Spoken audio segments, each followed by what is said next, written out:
We're going to talk about Archbishop Ryan, who is a 3 seed coming off a trip to the final last year, came up essentially a possession short against Newman Goretti, went to the state quarterfinals, lost a very difficult game against Chester. There were some extenuating factors and circumstances in that game as well, as a lot of folks know. Yeah, and important to note, Archbishop Ryan was the 6th seed last year in the playoffs. It's been an improved regular season for them. The second year with Thomas Sorber in the program, the second year with Darren Williams really playing significant minutes, Zaire Paris playing significant minutes. So they are a much more experienced team than they were last year. Sans Luke Boyd, of course. But this Archbishop Ryan team can really make some noise. I think no Luke Boyd is a huge deal. I really do. And we'll talk about it with Joe Zaglinski momentarily. But Luke Boyd allowed Archbishop Ryan to space the floor, a willing shooter, a great cut off the ball type of guy, catch and shoot player. And there really isn't that guy this year on that roster. But a guy who's made big strides, and we'll talk about it with Coach Zaglinski, is Darren Williams, shooting darn near 40% from beyond the arc this year. Not as much a catch-and-shoot guy, but can create his own shot. Regardless, if defenses can't pack it in on Thomas Sorber and pack it in and say, okay, diminutive, Michael, Zaire, Paris, come at us, right? And we're going to have guys waiting for you in the lane. If they can space the floor and make opponents guard the three-point line, that's going to be the key. If they don't make threes, I think it's difficult because of the caliber of teams that they'll have to play along the way. Yeah, absolutely. So last year with Luke Boyd, he was such a great backdoor cutter, as you mentioned, or he would come around and stop behind and he'd knock down a lot of threes. This year, you don't really have to trail as much as you did against a Luke Boyd. But what Paris and Williams have both gotten really good at is coming off that handoff and being able to get into the mid-range and pull up. They've been very, very efficient in that manner.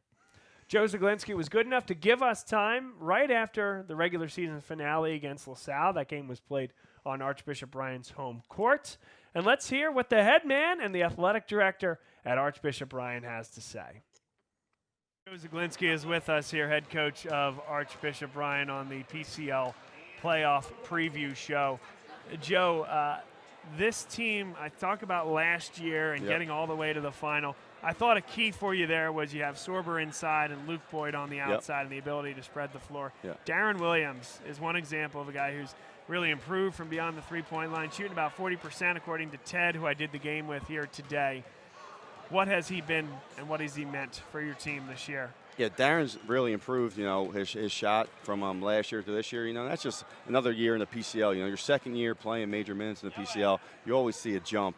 And Darren, the game slowed down for him this year, and he's picking his spots to attack, and he's shooting the ball well. So you kind of have to pick your poison now with him and Thomas, who you're gonna stop. And it's been working out for Darren, where he's getting space and he's making the right reads. The other difference, of course, from last year to this year, yes, you lose a guy like Luke, but sophomores become juniors, and Sorber in particular, where he's always a physical specimen inside. But could you speak to some of the growth that he's made that maybe isn't so visible? Yeah, his maturity, not getting frustrated. He's getting double, triple teamed every night, getting banged around, and his body language has been a lot better, handling that and handling the refs, because it's tough to ref him because, he's so big and strong, and, he turns, you might get an offensive foul, and it's just getting to the next play for him. And his basketball IQ is tremendous. His passing ability is tremendous, and he continues to get better, and he's been a big leader for us this year, which I think has really grown from last year. How he's leading the guys and staying positive with them. If they're making mistakes, he's the guy that's talking to them in the huddle, and it goes a long way. And I'm sure with a big man like Sorber, in most leagues, you're not going to see guys that look like you, that size, that brawn, and that quality of footwork that you see here in the Catholic League. He has the chances to go play against Sultan Alawale and Sharif Jackson and Tristan Gillowette, and there are others. I'm sure that's a big calling card for big men that say, hey, where am I going to get the best competition? It's right here in Philadelphia. Yeah, there's not a better league and not a better coach league. You're getting scouted every night, so it's he has to be ready to go, and he knows a double's coming. But when he gets to go against those top, other top bigs in the league, it's great. Great for him and great for the other guys for their for their career.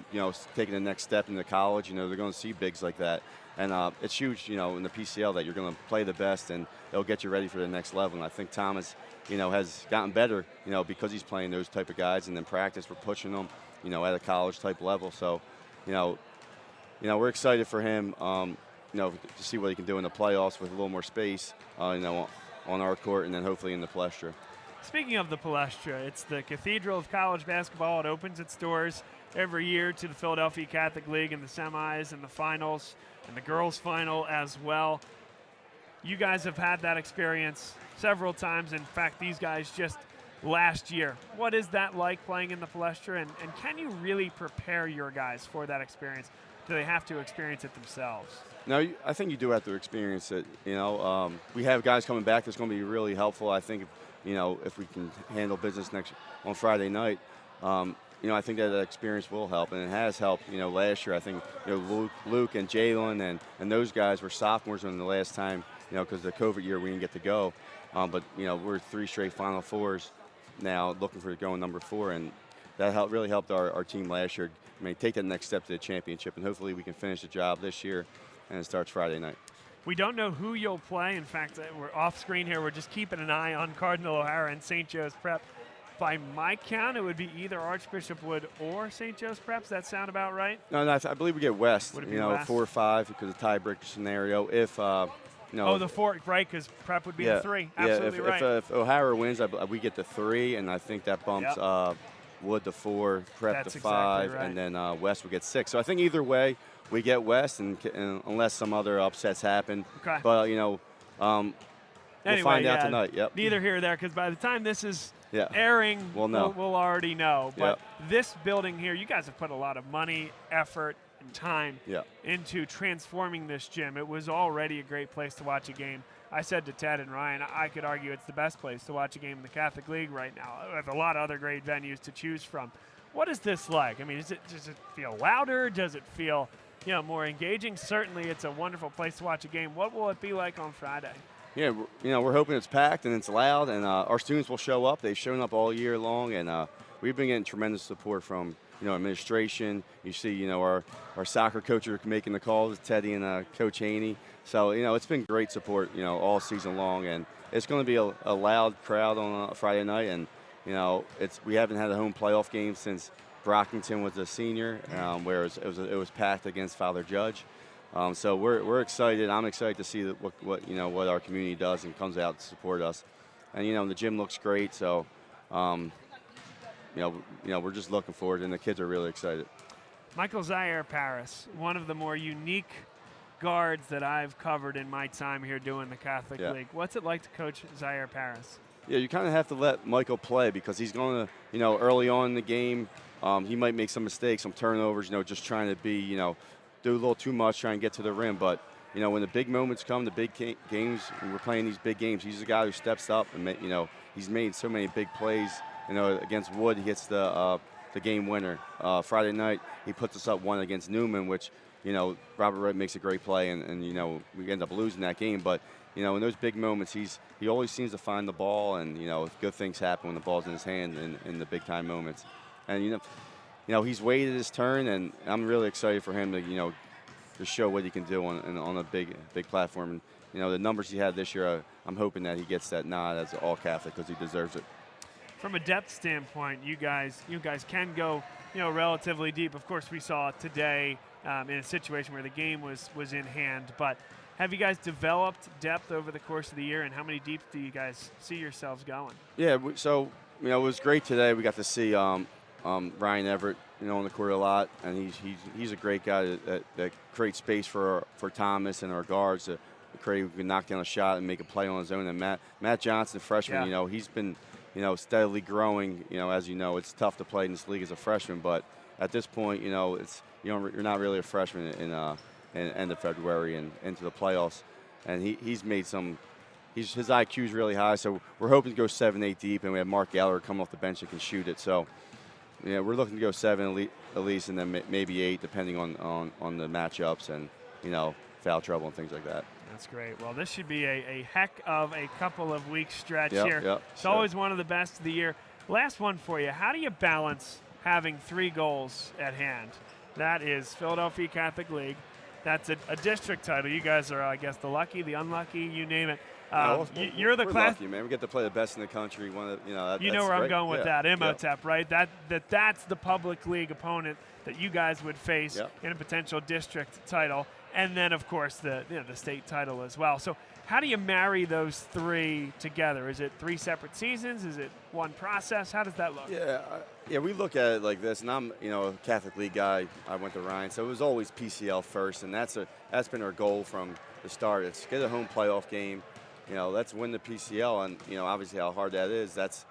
And then it kind of stops there, and then it's like, all right, that when the PCL season's over, then we're looking ahead, to the district and states, and that's its own kind of season in itself, for sure. So, but our main goal is, to get a win Friday night and get back to the Palestra. Well, we look forward to seeing you along the way. Thanks for taking some time with us here on the preview show.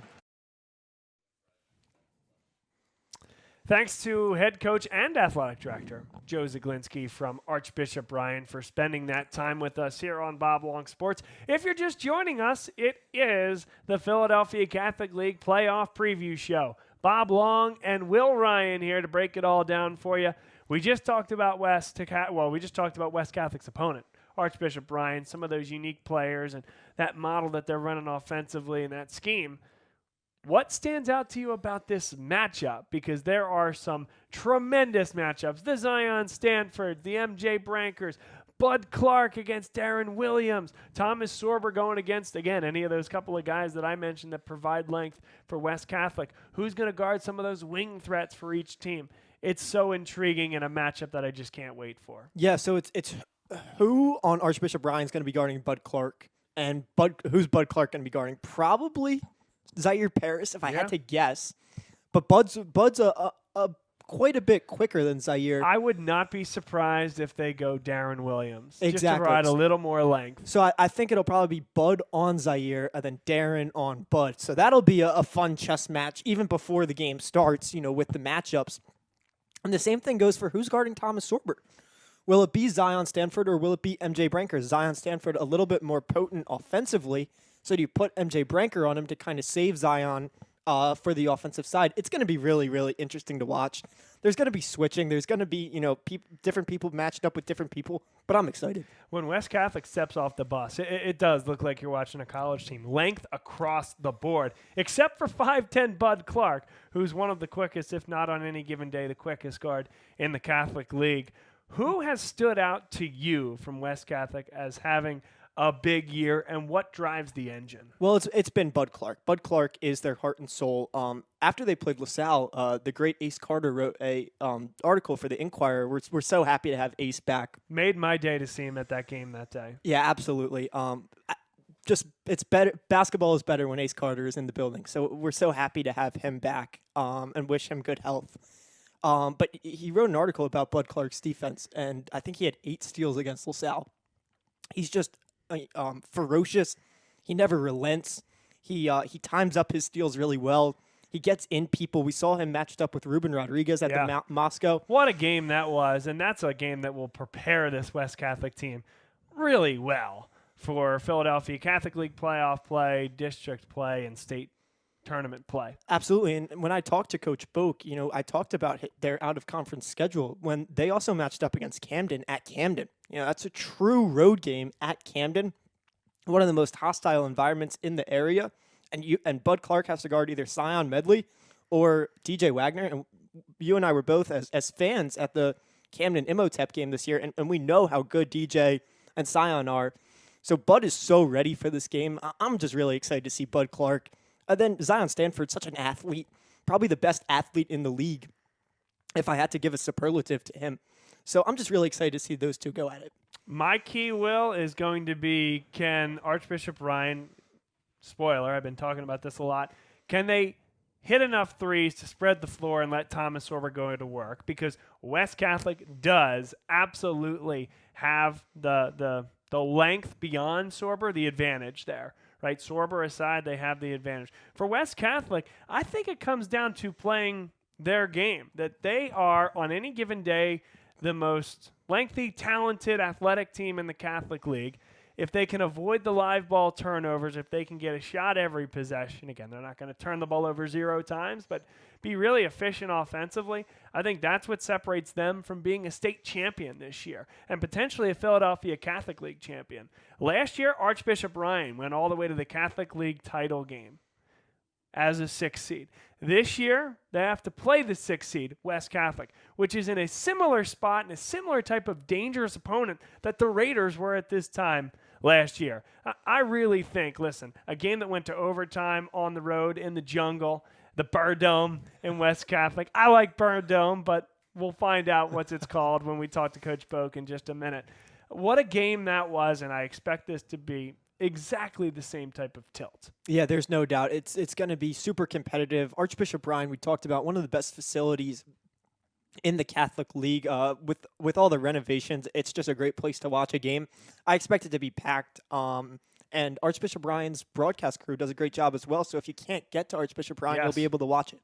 That's right. Ted Westervelt, Ryan Haney. They've done a wonderful job with their broadcast. Actually, we traded a little equipment with them. They started the year, actually the game against the Patrick School before the new year, where Thomas Sorber hit the 3 to win the game against, I believe at the time, a nationally ranked team. Absolutely. Certainly a regional and national power. But they were just doing that game off their laptop and their laptop speaker. And so I got together with them because we did a St. Vincent, St. Mary's versus Archbishop Ryan game together, saw what they were looking to do, saw that there was an engaged couple of guys looking to do this. They're actually on the soccer staff at Archbishop Ryan. And I said, listen, I have some older equipment. I want to see this get off the ground for you guys. And look no further. I mean, they have done all the work in the time since, and it is not a good but a great product. So there are good friends at Archbishop Ryan. Soon as I come home from Wood and St. Joe's Prep, I'm going to be popping on that feed. But if you're an Archbishop Ryan fan or a West Catholic fan, be sure to tune into our friends. So let's talk to Miguel Bocachica, the head coach of West Catholic. Coach Boak, more affectionately named. He was our guest. And boy, Will, you did a great job with this interview. Let's hear it. So we're here with Coach Boak, West Catholic Prep. And Coach Boak, it's been a up and down season a little bit. Early on, you guys really challenged yourselves with some out of league games, including Reading, Camden. How would you say your out of league schedule and a trip to Kentucky, I believe, or Tennessee? Tennessee, yes, Tennessee. How did those non-league games get you ready for the PCL slate? Obviously it was just great competition. I think every game we played is a game that you could possibly lose if you don't bring it on any given night. And I think that's what the PCL is. So if you don't bring it on any given night in the Philadelphia Catholic League, you could lose a game. So, it was up and down. It was good and bad. But with that being said, I like where we are. I like the space that we're in. And I think it prepared us well.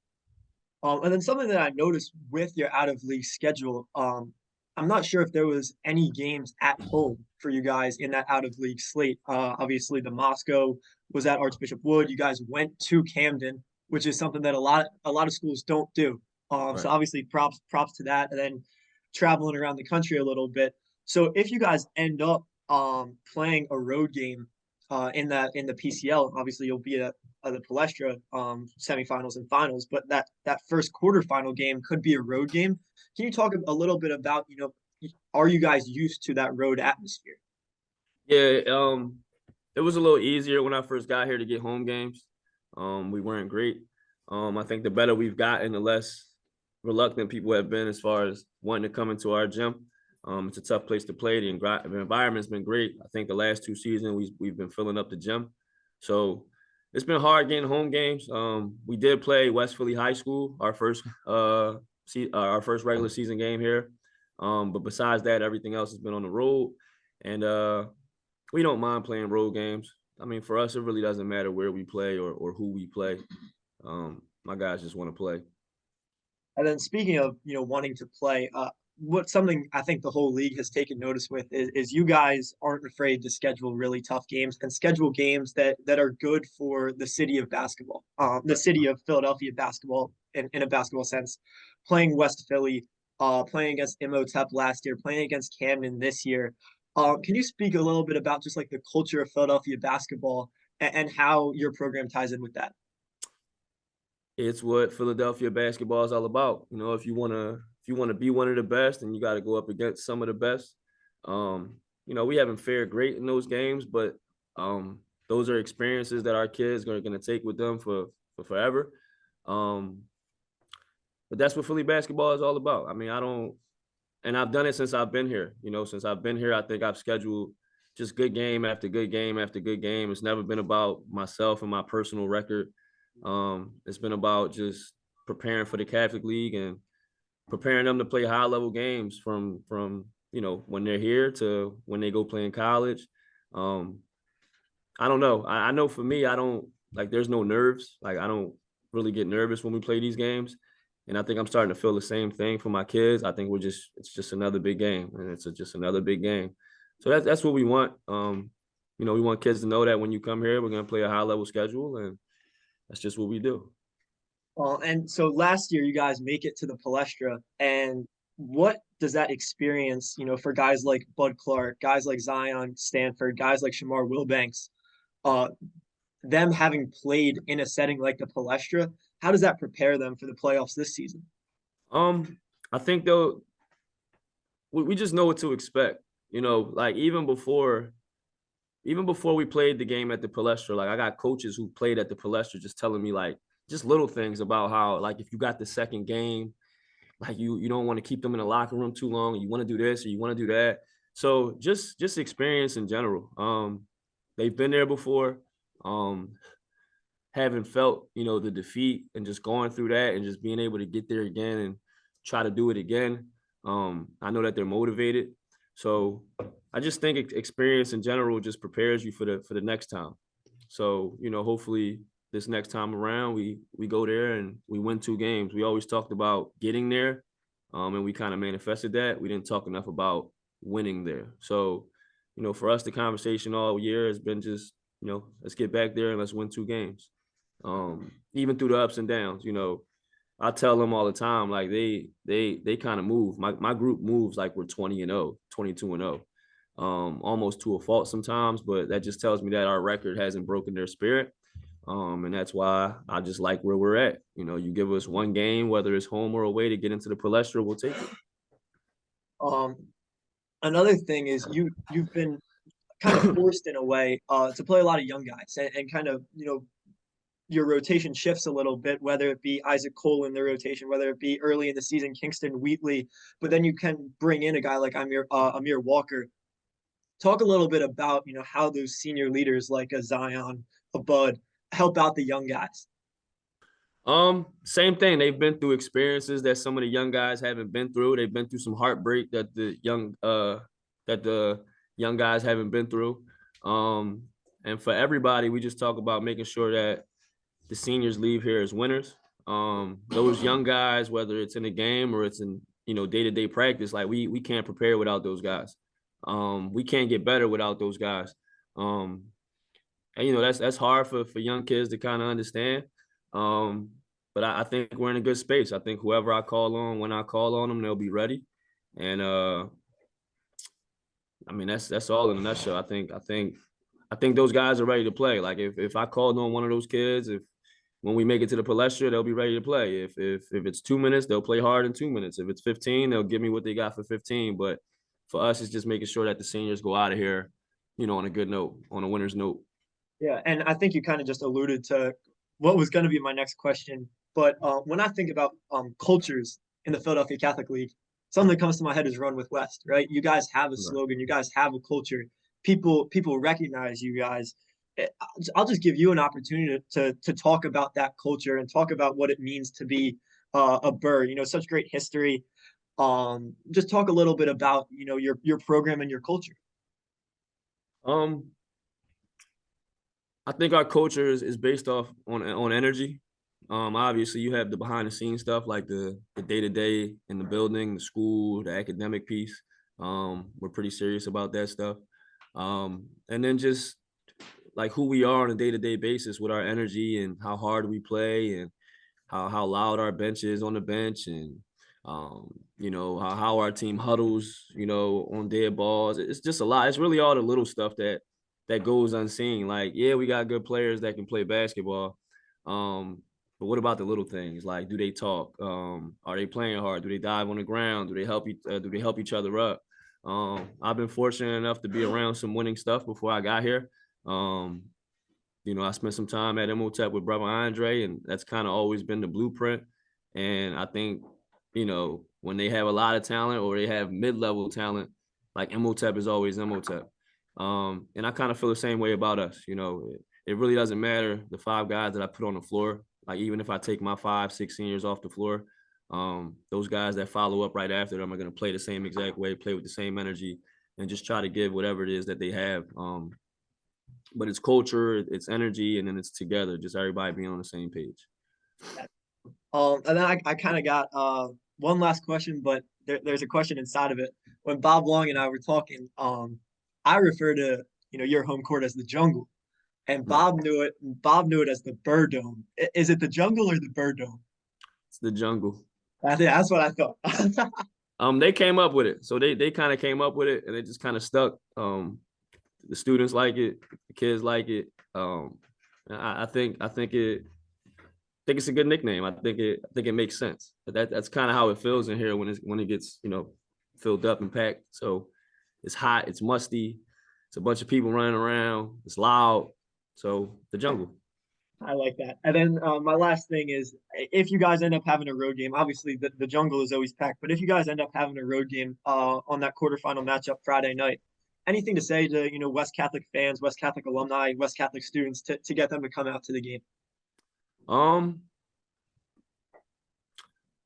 To students, I mean, obviously we would love their energy. We're gonna make sure that the students know where to be and what time to be there. As far as alumni, I think we've done some pretty good things over the last couple of years. I would love to see more alumni come around and just kind of see and feel what we're doing. This place has a lot of tradition. A lot of tradition that was here way, way, way before me. And, it's been a long time coming, but I think we're a relevant program in the city of Philadelphia. I think we are one of the better programs in the Philadelphia Catholic League, and I think there's a lot to be proud of if you're a Burr.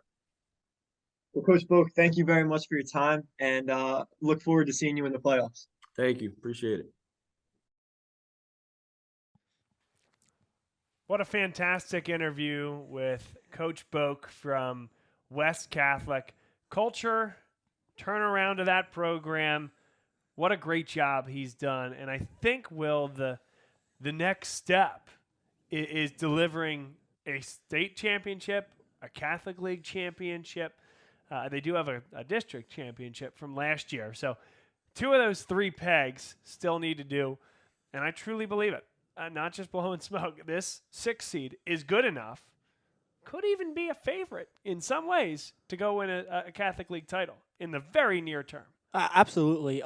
They've got the star power, they've got the coaching, and they have now the experience. When I was talking to Coach Boak, he was saying Bud Clark, Shamar Wilbanks-Aki, and Zion Stanford, they've all Shamar came off the bench. 2 of those guys have started in a game at the Palestra. So they feel really confident about their experience. Absolutely right. So that's West Catholic traveling to Archbishop, Ryan. Those 2 games that we know of are just fantastic basketball games. Ryan hosting West, Archbishop Wood hosting St. Joe's Prep.